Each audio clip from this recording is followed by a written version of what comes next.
ұлымды іздеп жүрмін. Жастықпен жаза басқан адам ретінде мен өзімнен кейінгі сіңлілеріме сабақ болсын деп тағдырымды айтайын. Қарапайым ауылдың қара қызымын. Ауылда өскен, қазалылықтың ортасында ата-әженің тәрбиесіндегі иба мен әдептен аттай алмайтын өте ұяң қыздардың бірі болғанмын. Балалық шағым ата-әженің құшағында өткен. Мен мектепті аяқтайтын жылы атам өмірден өтті. Сол жылы мектепті аяқтаған едім. Мектепті бітірген соң қатар құрбыларымның барлығы оқуға кетіп жатқанда, сен де қатарыңнан қалма, өлгеннің артынан өлмек жоқ, тірі адам тіршілігін жасайды. Талабыңды табанға таптамай, қалаған мамандығың болса оқуыңа түсуге әрекет ет деп баталарын берді. Өмір бойы ауылдан ұзап шықпаған мен аудан орталығындағы колледжге оқуға түскен кезімде басқа әлемге еніп кеткендей күй кештім. Ауылды ата-анамды сағынып жүрген кезімде өзгелерден мейірім мен жылулық іздей бастайды екенсің. Көзіме жылы ұшырай қараған, қамқор болған мұғалімім болды. Әкемдей болмаса да ағамдай қамқорлық көрсетіп, жағдайымды сұрап тұратын. Сонда мен оның маған деген түпкі ниетінің қандай екенін сезбедім. Өйткені менің өмірлік тәжірибем жоқ. Адамның ішкі ниетінің қандай екенін аңғара алмадым. Жылы сөзге тез алдандым. Бірінші курсты аяқтамай жатып зорлыққа ұшырадым. Бәлкім сенгіштігімнен опық жедім десем де болатын шығар. Менде ешқандай күдік пен күмән болған жоқ. Қысқы сессияға дайындық болып басталып кеткен болатын. Бұл менің студенттік шақтағы ең алғашқы емтихандарым болғандықтан қатты қобалжу, қорқу болды. Сонда мұғалім түсінбеген тұстарын болса керек сұра деген соң мұғалімнен кеңес сұрайын деп алдына бардым. Мен жатақханада қыздармен бірге тұрдым. Ол мұғалім де жатақханада тұратын. Бір жатақхана болғандықтан менде ешқандай қорқыныш болған жоқ. Бірақ түнде барғаным дұрыс болмаған шығар. Өзі менен 10 шақты жас үлкен. Бөлмесіне барғанда ол қуана қарсы алды. Кел төрлет деп шай ұсынып жатыр. Ал мен қысылып тек қана сабақ жөніндегі келгенімді айтып жатырмын. Бір кезде ол бас салып құшақтай бастады. Алғаш рет ер адамнан мұндай қылықты көрген соң түсініксіз сезімді бастан кешіріп, екі бетім ду ете қалды. Ағай, мұныңыз не, ұят емес пе? Мен сіздің шәкіртіңізбін ғой деп, ары қарай не деп тоқтататынымды білмедім. Қатты қорқып қалдым. Мұндай тірлік менің басымда ғана емес, жалпы өмірде болады дегенге сенбеуші едім. Енді міне.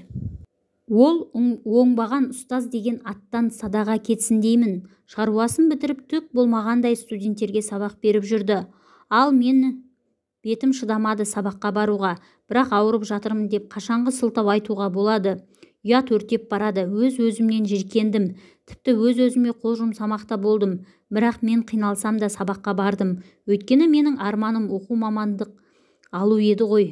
Сонда да мұғалімнің беті қалың екен. Түк болмағандай сабағын өтіп жүр.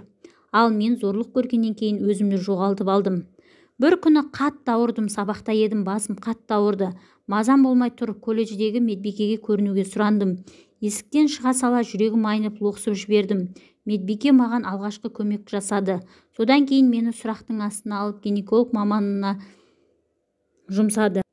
Сол кезде ғана мен қатты қорықтым. Шынымен сол кезде мен жүкті болып қалдым ба деген үрейден көзім ілінбеді. Қорыққаным алдымнан шықты. Аяғымның ауыр екенін білдім. Жылап сықтағанымен ештеңені қайтара алмаймын. Ешкімге де айта алмаймын дертімді. Бірақ жасырсам да ол бір күні шығатын еді. Солай құрсағым білінгенше амал жоқ оқуымнан қалмадым. Ана деген перзентінің жағдайына алаңдайды және сезеді екен. Менің анам көп ұзамай жатақханаға іздеп келді. Қызым, сенде барлығы дұрыс па? Мен түс көріппін, не жағдай болып жатыр дегенде жылап отырып басымнан өткен жағдайдың бәрін айттым. Анам да жылады. Сөйтіп қолымен жасағанды мойнымен көтеру керек. Менімен бірге жүр деп полицияға арыз жаздық. Арыз жазған соң барлығы ашылды. Бұл жағдай туралы бүкіл оқу орнымызға жария болды.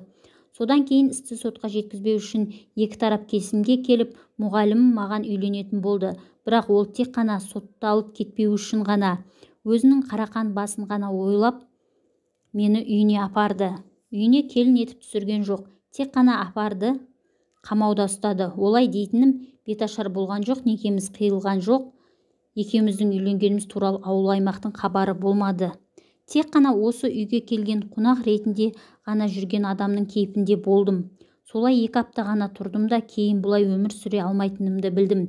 Кетуге рұқсат сұрадым. Ешкімге тағар кінәм жоқ. қудаламаймын деп уәде беріп қашып шыққандай болып әрең құтылдым. Төркініме келіп баламды босандым. Әжем менің тұрмыстан қайтып келгенімді көтере алмады. Жасы біразға келген кісі болса да әулетті басқарып отырған сөзі өтімді кісі болатын. Бүкіл әулеттің алдындағы абыройымнан жұрда еттің деп өкпеледі әжем. Сосын өзінің төркін жағына апарды, яғни әкемнің нағашылары жағына. Әжемнің сіңлісі бар еді, алыс қалада тұратын. Сол кісінің үйінде жүрдім босанғанша.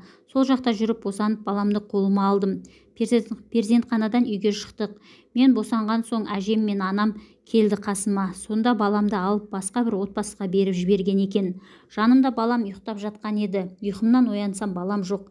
Анам қарап жатқан шығар деп орнымнан тұрып қастарына барсам үйде бөтен бір кісілер отыр екен. Олардың көзінше ештеңе дей алмай бөлме-бөлмені аралап баламды іздедім. Бірақ қайда барсам да балам жоқ. Қорқып кеттім де балам қайда деп отырған кісілерден сұрадым. Әжем мені басқа бөлмеге алып кетті. Ал отырған кісілер сол кезде дереу есіктен шығып кетті.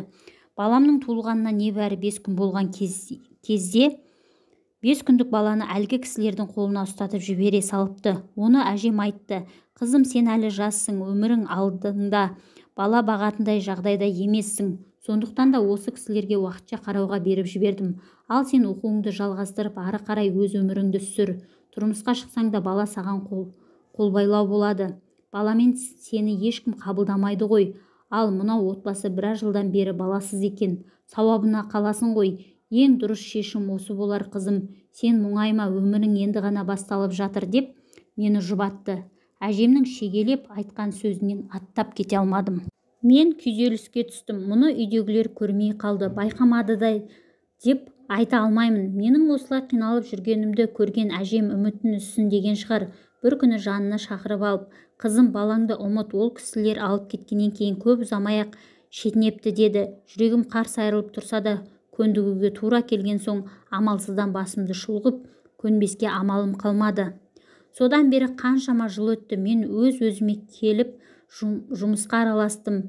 Өз өмірімді сүруге бекіндім. Бірақ мен содан кейін тұрмысқа шыққан жоқпын. Балам жанымда болғанда бұлай жалғыздықтың азабын тартпас едім деп көп армандадым. Баламның шетінеп кеткеніне де неге екенін білмеймін. Көңілім сенбейді. Ол туралы деректерді, мәліметтерді іздестірдім, бірақ қайтыс болғандардың тізімінде жоқ болған соң, қай жерде болса да әйтеуір жер басып жүргенін ана жүрегім сезеді. Аты жөнін өзгертіп тастауы да мүмкін ғой. Менің қолымда баланың туралы куәлігі бар. Атын да өзім қойған едім, бірақ заты жоқ жанымда. Мен де баламды қанаттыға қақтырмай, тұмсықтыға шоқтырмай мәпелеп өсіргім келеді. Балам жанымда болса, жан-жағым түгел, көңілім бүтін болушы еді. Менің жүріп өткен жолымның қандай қиын болғанын өзім ғана білемін. Сондықтан ешкімге мұндай өмірді тілемеймін. Тек қана баламды тапсам ғой, шіркін. Оны асырап алған отбасынан айырып алайын деген ойым жоқ.